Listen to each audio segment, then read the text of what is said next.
What is going on, my phone nerds? Operator Otter here, and today we're going to make even a hastier video than we did yesterday, just talking about the changes that we found between yesterday and today. Essentially, I'm kind of making like a daily video, just kind of updating the Sorc Nation on kind of like where we're going with this specific type of build.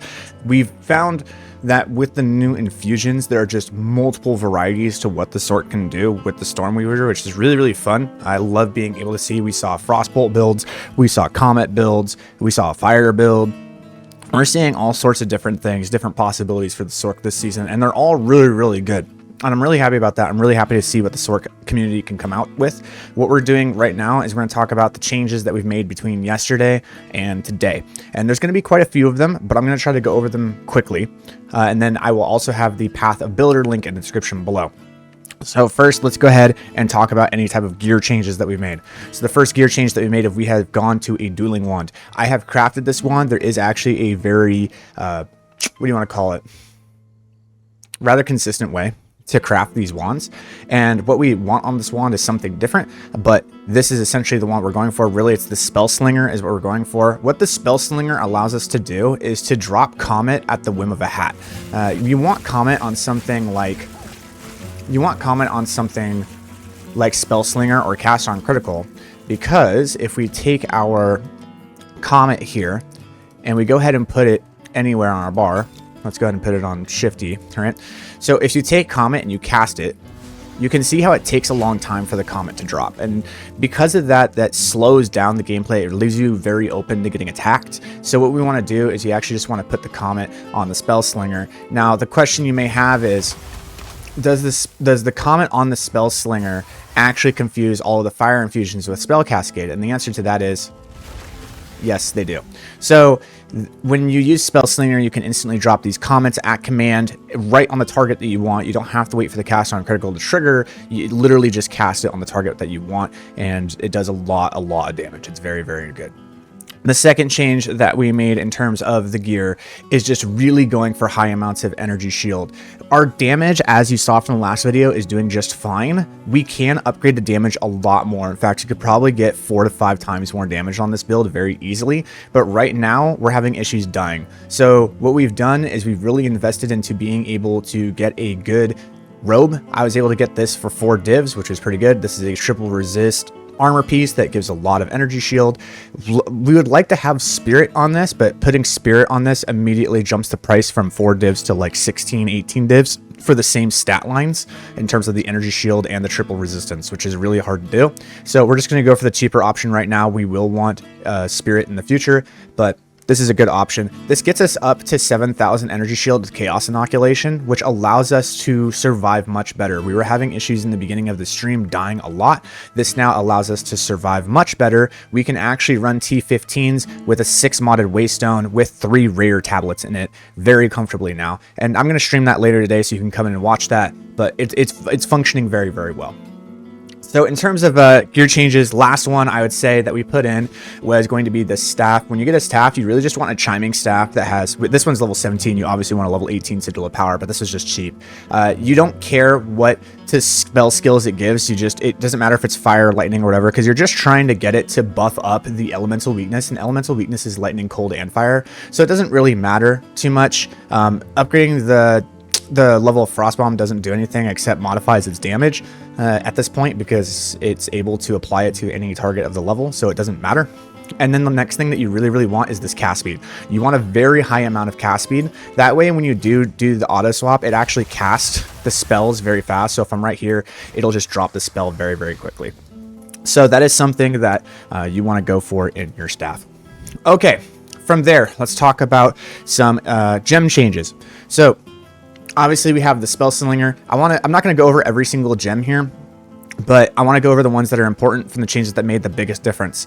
So first, Elemental Storm. We have access to it, and yet I was never utilizing it because of the fact that we have multiplying squalls. We now have Elemental Storm. Elemental Storm doesn't really do any damage, but what we can do is we can create a really good utility skill with it. Because we have so much prolonged duration in our build, it naturally just has this duration of lasting a very long time, being 9.25 seconds.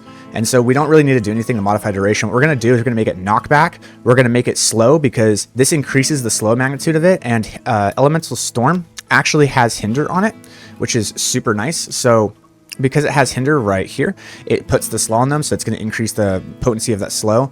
We're going to do cooldown recovery so that we can create more of them more often. So it has a 2-second cooldown, magnified area, it's bigger, and then neural overload. Essentially, we're putting a lot of electrical damage on the field, and once they get to a specific point when they're primed, it will just actually cause them to just sit there and shake, and provides a lot of good utility defensively for us so that we don't get swarmed. We're actually able to knock back things and keep things away from us as we're going through our spell rotations. It's a very nice little combo that we can use right here.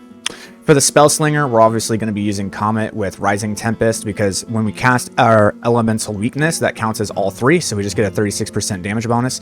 Then we got Spell Cascade, Inevitable Critical. When we have this right here, this is going to be a Inexorable Critical, which is going to make the Comet have a 100% crit hit chance, and it's just going to drop and hit like a truck. Any differences in terms of this? Spark, the biggest change is we actually went for Pierce. So Pierce is absolutely nuts, absolutely insane, and I kind of want to go over like why is Pierce, when I ran it, legitimately like quadrupled my DPS in the maps, and I kind of want to talk about why. So let's go ahead and open Paint real quick just to kind of show what's going on. I'm going to go ahead and do a fill right here. Give me a second. I can't remember where the fill button is. This one. And we'll go black. Okay. All right. So I want you to imagine old school Spark, right? So let's imagine that this is the target. And then let's imagine that this is you. Okay. And these are the sparks that you're letting out. You're letting out like, you know, a bunch of sparks. Let's say like this is, you know, 12, 13 sparks, but you see how they're all going in one direction. And so what happens is they're kind of in this cone.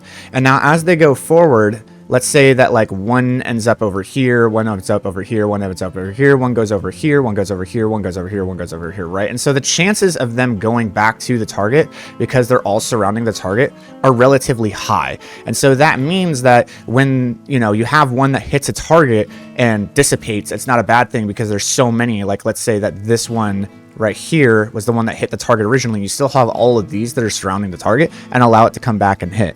Well, the problem that we're having is that cold infused sparks do something a little. What cold infused sparks is, let's say that you are the player right here. Now when you release your sparks, it actually releases it out in a cone, or not a cone, a circle. All right. Okay. And so what we have here is we have a problem, because if we were to do this, we only have 2 sparks that are going in this direction.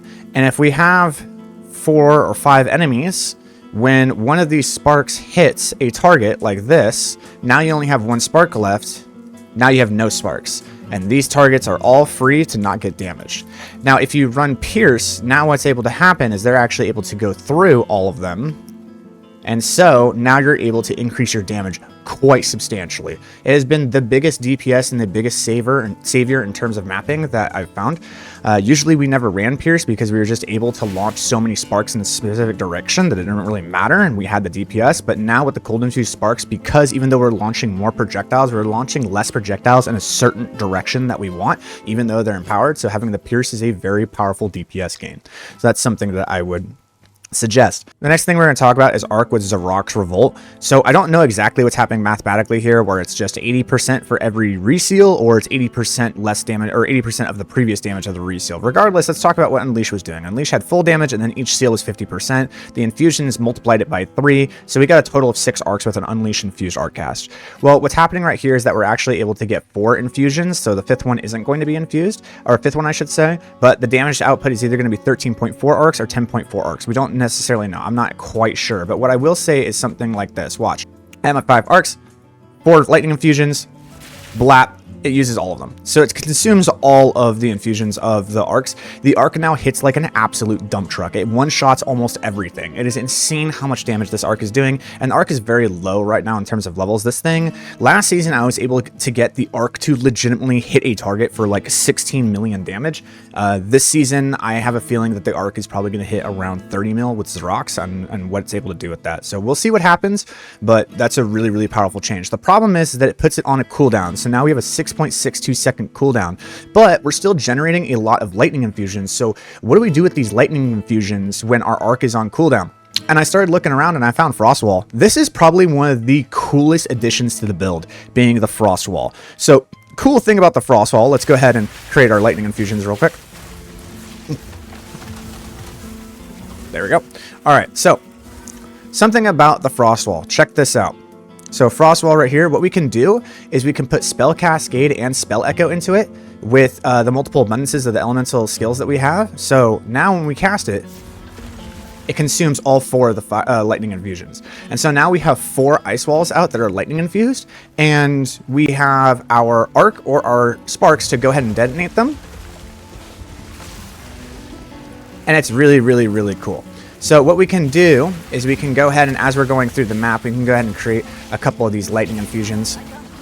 And we're in a specific point, and we're like, oh no, there's like an enemy or a boss or something, right? We can go ahead and we can do this, and we're letting out our sparks and stuff, and then we see the target, and we can just... and they all blow up. And they do really, really good damage. There's ways to keep it going into more damage, but this is a really cool addition that we can do to the build. So these are kind of the changes that we've made to the build in terms of how it's functioning. It's really cool now because now essentially what happens is that we have our main source of like regular damage, which is going to be our cold infused sparks kind of going through. But then what happens is we have 3 options as to how we're going to kill our single targets, and we get to choose what we want to do. We can do multiple things. We can either, A, we find a target, we don't like it, and we can just arc it for a lot of damage, right?